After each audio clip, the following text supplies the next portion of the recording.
Hey Honeybunches, it's another one late in a week which features a heck ton of really delicious food. The breakfasts were kind of similar. So you'll see this porridge with coconut sugar, nut butter and frozen raspberries on the top quite a bit. But it's getting cold, we're officially in winter now, so that's what I've been craving every morning. Then as a morning snack on Monday, I had some of these vegan white chocolate raspberry muffins. The recipe's on my blog. They may look a little funky on top, but I promise you that's just because they're oil free and they taste exactly like regular muffins. And yeah, a lot of people said they really like them, so yeah, that recipe's on the blog. So I also look like I snacked on some corn chips while I was heating up some leftover kofta curry from I think it's Vegan Richer cookbook. Yeah, not on her website. The koftas are made out of like chickpeas and grated potato and spices, and all her curries are seriously heavenly. The real deal, and actually aren't that hard. Just usually require like a blender and a pot. I was doing nannying, so I took some of those peanut butter date balls, and then as sort of a dessert after lunch, I had a bunch of this strawberry coconut yogurt, which I'm really liking. At nannying, I had some just normal tea with some rice milk and some crackers, because that's what they have in the vegan department. And I was wanting a little something. Came home, snacked on some more corn chips, and then this is some like buckwheat, no, what is it? I don't know, it's some sort of gluten-free pasta. And we had my eggplant parmigiana, which is on my blog too. It tastes way fancier than it is and never fails to satisfy. Tuesday, same type of breakfast. No surprises there. Yum. Then a friend was coming over and I wanted to make a bunch of hot for food recipes, because we're both mighty keen. Hot for foodies, I guess is what you're called. Yeah, so I made some vegan brownies from the cookbook and some pumpkin cheesy swirls. While I was making them, finish off some more of that yogurt. I definitely put the brownies in too large of a pan, so that's why they look thin, and I think my flax egg was a little lumpy, but they tasted fabulous, and I will definitely make them again, making them a bit thicker and not cooking them for as long. These pumpkin cheesy scrolls were heavenly. They had sage and I think rosemary in them as well. So they were very autumnal, and we had that with some roasted broccoli. Then I was going to a play in the city that night. I didn't really have a proper dinner. I was still really full from lunch. So I had some sweet potato chips from Grilled in the city before the play that I was going to see. So that was Tuesday. Then Wednesday we got the same old breakfast once again. And then I was doing some timetabling of my second semester of uni, so I took a cup of tea to help me do that. And then for lunch I needed a quick lunch, so I had some Linda McCartney sausage rolls, and I did have a salad there. You can see some avocado remnants. There was salad there, I just forgot to film it. Then to nannying, I took some leftover eggplant parmigiana, a banana, and some leftover brownies. I was nannying till a bit late, so that was the rest of the food that I had on Wednesday. Thursday, I'm still back with the same old porridge with nut butter, coconut sugar, raspberries, super creamy, and takes a very quick amount of time to make. Then I was making a thumbnail for my snack video, so I did have a choc PB banana smoothie, as you saw, and yeah, a bagel with cream cheese as a morning snack.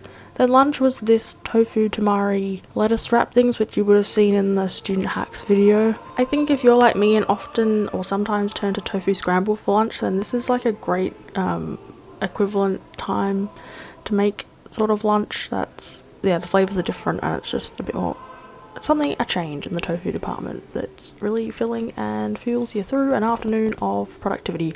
I tried my hand at making some seitan from the Hot for Food cookbook, but you'll see what I make with that later on in this video. After lunch I had a cup of tea and a teaspoon of hazelnut chocolate spread. Now my friend was coming over for dinner, and I made my potato salad from the blog, and well, I just marinated the veggies in the marinade that I have for my veggie skewer recipe. So that's what the potato salad looked like. And then the roasted veggies, they did have pineapple in them as well. But yeah, and then I had these fries sausages, which I haven't tried them, but I would say they were equally my favourite along with the Linda McCartney ones. Their texture is smoother and they're, pardon the word, moister, I think. but yes, I cooked them in the oven. I guess if you were non-vegan, you might be a bit more skeptical about them because they don't exactly look as convincingly sausage-like as Linda McCartney ones do. If you cook them, well, I cooked them in the oven, that was probably the problem. Anyway, after dinner with my friend, I had some of this salted caramel, well, we had ice cream, which is very delicious but ridiculously sweet. Anyway, Friday I had a peanut butter, cacao, banana, coconut nectar, almond milk, and probably ice smoothie. I'm very into this combination lately. Never been a big peanut butter person, but yeah, it's really good and refreshing. Then I had a bagel with some almond butter and chocolate hazelnut vegan spread on it. That was epic. Then my mum and I were heading over to Northcote to do a bit of a shop at Terra Madre, and we went to Tahina. I had a strawberry sort of cashew smoothie, and then had these vegan carrot hot dogs, which had like sauerkraut, this mustardy maple dressing, and then these sweet potato chips on top. And the carrot was, and the bun were really smoky, so while it wasn't like a hot dog, it was its own thing, and it was incredible. Highly recommend you go to Tahina if you're ever in Northcote in Melbourne, definitely. And we also got this, it's a gluten-free tahini caramel brownie, which was epic from there, so I had half of that and shared that with my mum. Then I tried out these coconut clusters we also got from Terra Madre. They were heavenly. It was really a great food day, because then for dinner I made like a salad with lettuce, avo, and the leftover potato salad I had from the night before, and we got the vegan pizzas which have vegan cheese from Domino's, and there was one with avocado and olives and veggies, and another one was a bit more of a spicy one. But yeah, we have vegan cheese at Domino's, and the pizzas are actually really good. Like, much, yeah, they're not sad looking. The veggies are fresh, and it's a happy time. Saturday I had a mixed berry banana smoothie and another bagel with nut butter and chocolate hazelnut spread. So now with that seitan, my dad was down and I wanted to impress him with a fab lunch that was meaty and yeah, really cool. So of course I turned to the Hot for Food cookbook, and I sort of shaved half of the seitan. So that was gonna be the meat in these Philly cheesesteak sandwiches. So I made a nacho cheese sauce. This is Jack, he came for the weekend. Such a gorgeous fluff ball, and this is what they look like. Of course they don't look as amazing as the picture, but this is like definitely in the top handful of things I've eaten this year. They were so delicious, and my dad went crazy for them, and usually he's the hardest to please in the vegan food department, so that was a raging success. I had a few more of these like coconut chocolate cluster thingies, and then on Saturday evening we went to Smith and Deli, which is a restaurant in the city. My brother's belated birthday. I didn't film in there because I'm a bit weird in that department. Anyway, I had what you saw there, which is on the Instagram page of one of the head chefs. It was like a ricotta stuffed eggplant thing, along with a bunch of other stuff. Anyway, let's change the music up so you're not falling asleep by the end of this recipe. End of this video. Had the same porridge on Sunday as you saw, and then I was making an epic lunch for my grandparents were coming over. So I made a vegan quiche.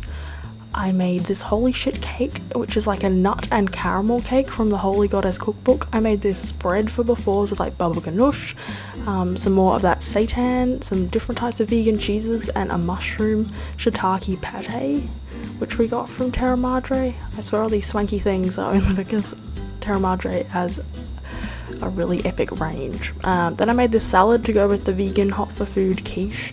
It had like, well, red cabbage, tomato, avocado, or some almond feta, got at Terra Madre too. And this is the quiche. It was leek, asparagus, mushroom, had a tofu base. It was really good. The pastry was perfect, and everyone really liked it. So then I made some banana ice cream fresh in my blender to go with this.